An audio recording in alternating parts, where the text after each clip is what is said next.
Hey guys, it's Chewy55 and I'm finally back to making my track guides for the last two races of the NIS season.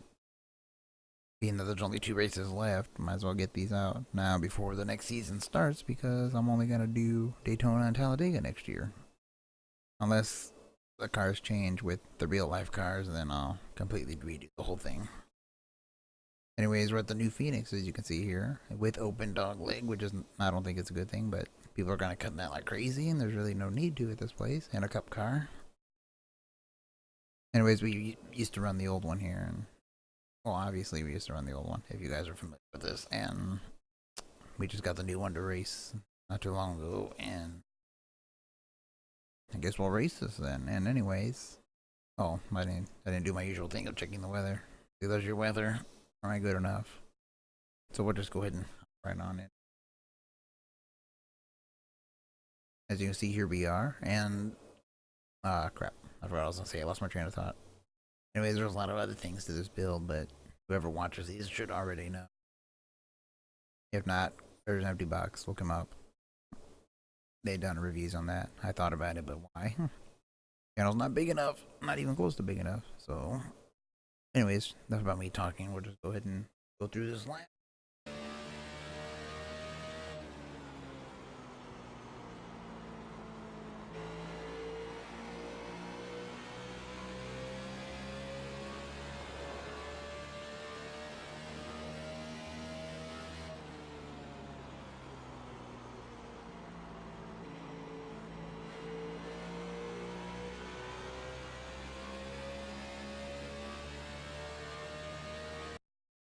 Alright, there you have it. And if you don't feel like doing that, cutting the dog leg thing, I'll find another lap that has similar time as well as a much better line. Let's try lap 32 here. Oh, well, let's try this lap.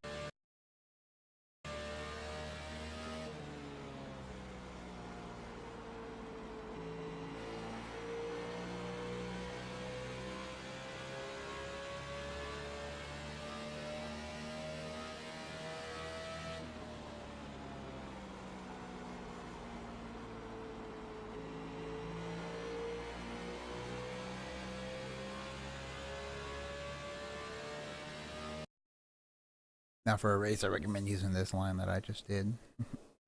More, less risky to take someone out and then get blamed for everything. Because it would be your fault.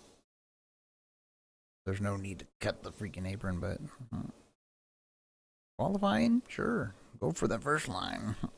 Except I was a little slow, but anyways, let's take a look back at this lap, the smoother looking lap, I should say.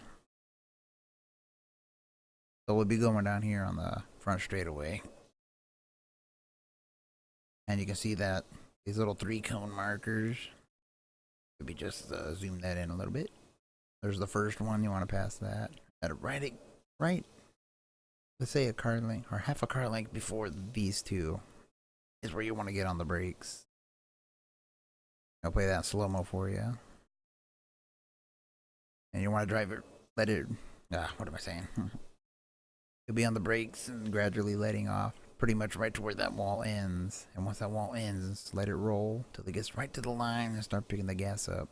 This will make it rotate just a little bit using the throttle with the setup. So, and then you can get to full throttle and pretty much power off the corner. And here you have three choices. You can cut all the way over there, here, or just take the normal line. I chose to barely cut the apron. Barely. And then here, pretty much slightly after this cone here. Slightly after the 2 cones. About a car length after. In between this cone and the other 2. Well, I'm calling them cones. I don't know what they are. They look like cones. So go with the double cone marker. And about right here is where you want to start braking. You know, with that said, coming off if you cut the apron, you want to make sure to get as straight as you can to make that arc into the next corner. So here we are entering turn 3. As I said, brake between that 1 and 2 cone. Brake just enough to get it to turn. And once you start letting it turn, let it roll. And here, I don't know, once you get down to like 120 something, you can start using the throttle. And it starts to rotate the car just a hair. You'll see it here. There's the throttle, and then pretty much full throttle off the corner. Once you get down to about right here, you power off the corner. And the car's real loose at this point. Coming off the corner, it's a setup we got. That's once you slip a little bit, it slips a lot. So, and you'll power onto the straight for a 2060 7.5 or 60 if you chose the other way. I'm not gonna show other angles of this, but not really important. Or do the in-car, so good enough. Well, anyways, this is one of my second to last track guides. Next week we have Homestead, final race of the season. Before we move on to another series of some sort. Being that, and it's another track I hate, so I don't know how much help I'll be there, but you know, I took a break for a while because they were all repeat tracks that I've been to. I took a break and decided to come back. Do the last two tracks I haven't yet reviewed. Or haven't yet done a track guide for. And plus other tracks are simple things like Daytona Talladega, and I didn't really feel like doing those because what do you do? Flat foot in, be as smooth as you can.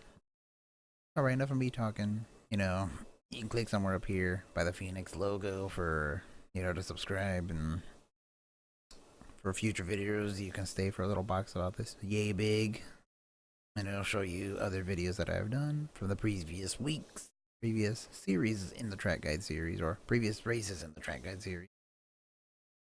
You can go ahead and watch those if you're having trouble at other places. Anyways, I'm gonna shut up, so